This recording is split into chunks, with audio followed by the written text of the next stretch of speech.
भगवत गीता की विशालता में अगर देखें तो कई बार सिर्फ एक श्लोक, हाँ, एक अकेला श्लोक पूरी कहानी कह देता है। जी बिल्कुल। आज हम ऐसे ही एक श्लोक की गहराई में उतर रहे हैं।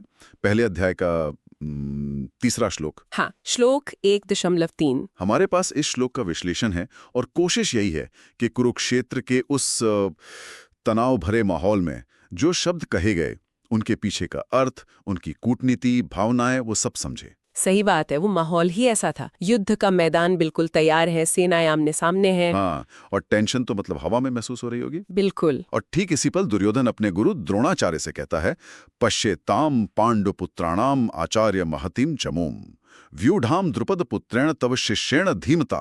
जिसका मतलब हुआ, हे आचार्य, पांडुपुत्रों की इस विशाल सेना को देखिए, जिसे आपके ही बुद्धिमान शिष्य द्रुपद के पुत्र यानी धृष्टद्युम्न ने व्यूह रचना में सजाया है। जी। अब पहली नजर में तो लगता है कि ये बड़ी सीधी सी बात है। दुर्योधन बस सेना दिखा रहा है, लेकिन क्या ये वाकई इतना सीधा है? नहीं, बिल्कुल नहीं। यहीं से तो बात दिलचस्प होनी शुरू होती है। ये जो शब्द है पश्य यानी देखो, इसमें सिर्फ देखना नहीं है। अच्छा, क्या है फिर? इसमें एक जोर है, एक तरह का आग्रह है।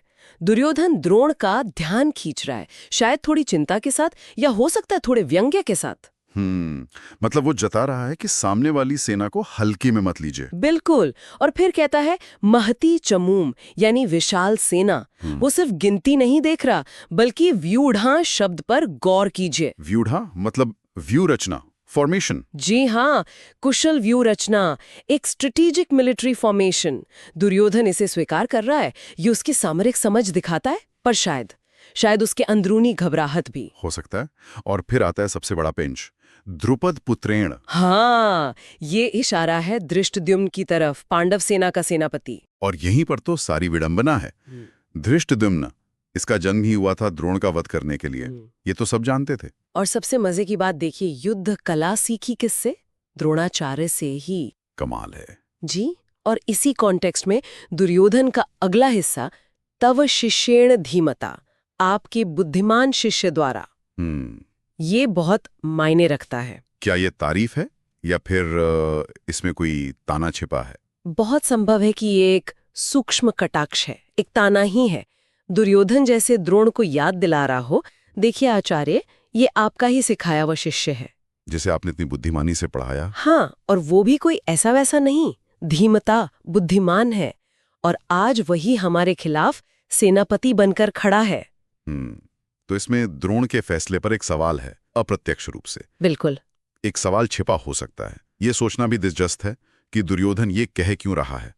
क्या वो द्रोण की वफादारी पर शक कर रहा है, या शायद वो बस अपनी चिंता जाहिर कर रहा है, लेकिन कूटनीतिक भाषा में, डिप्लोमेसी। रहो कि द्रोण पांडवों के लिए, खासकर अर्जुन या धृष्टद्युम्न जैसे अपने प्रिय शिष्यों के लिए, कोई नरमी न बढ़ते। हाँ, ये सिर्फ जानकारी देना नहीं है, ये तो एक तरह का मनोवैज्ञानिक दबाव बनाने की कोशिश लग रही है। बिल्कुल।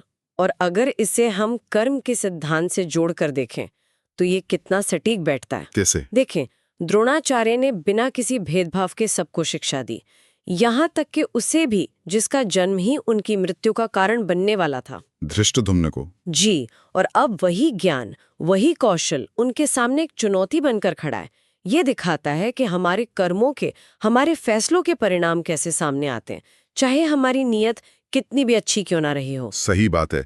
ये उस युग के जो जटिल राजनीतिक और व्यक्तिगत रिश्ते थे, उनकी भी तस्वीर दिखाता है। गुरु शिष्य का इतना पवित्र रिश्ता और युद्ध भूमि की सच्चाई। बिल्कुल।